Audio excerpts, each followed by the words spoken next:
Little boy uncovers a big piece of history while playing in his backyard.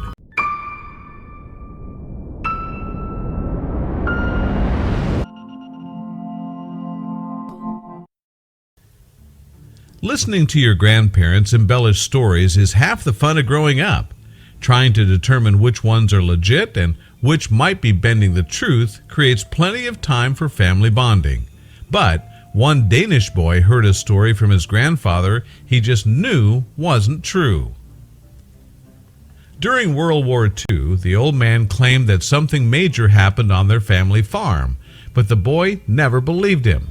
However, when he grew up and had his own son, he began investigating his grandfather's tale. It was then that he found out there was much more to the story than he ever imagined.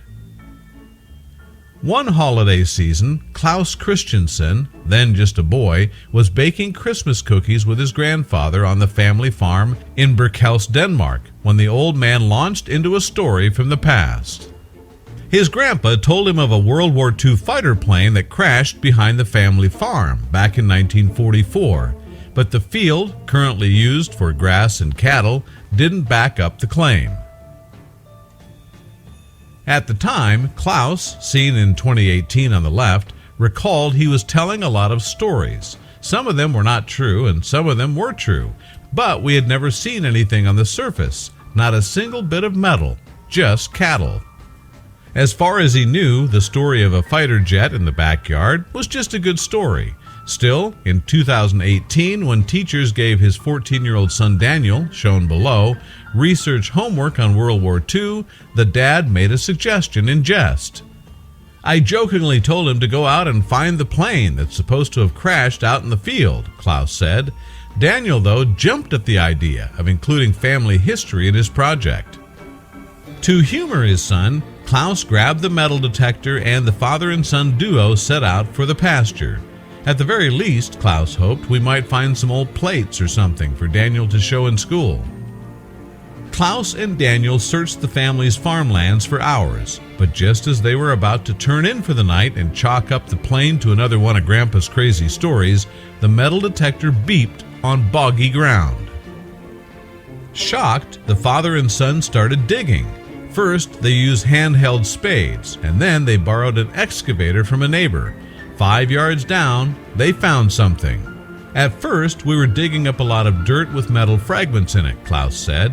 With the excavator, they pulled up more piles of dirt, all filled with bits of metal, both big and small. Eventually, they'd collected an estimated 2,000 to 5,000 shards of metal that no doubt once belonged to a plane's cockpit.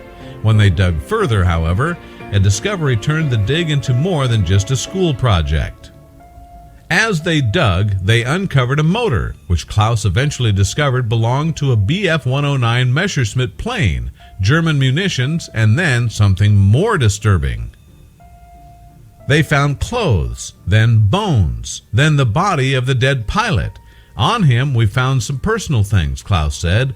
Books, a little Bible in his pocket. At that point, Klaus and Daniel knew they needed help. They placed their findings in small bags and contacted both the Danish authorities and World War II historians. Forensic scientists removed the pilot's body with hopes of identifying him. In fact, the expert did just that. After digging around in the rubble, experts uncovered his service record. It was not in one piece, but it was enough to read his name, they said, the pilot's identity. The pilot's name was 19-year-old Hans Wunderlich, an unmarried man from Bavaria, Lithuania.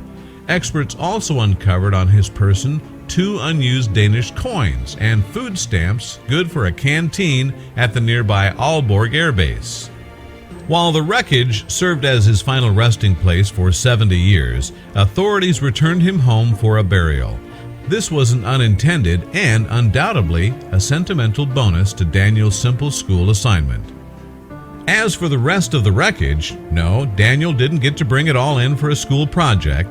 The plane, as well as Hans' personal belongings, ended up at the Historical Museum of Northern Jutland. In the end, Daniel wrote about the experience for school, which likely earned him an A+, but because he uncovered a bit of history, the school gave Daniel a bonus besides the grade and time in the spotlight. So that he could watch the authorities perform the rest of the excavation, he was given the rest of the day off from school. After all, what better chance at a history lesson would he get? Meanwhile, Klaus knew his grandfather's story of the downed airplane was not one of his many tall tales. So, with a laugh, he said, maybe I should have listened to him a bit more when he was alive. Grandpas might be full of embellishments, but in this case, we're happy Klaus was telling the truth about the backyard airplane. What a cool find! Share this backyard airplane with your friends below.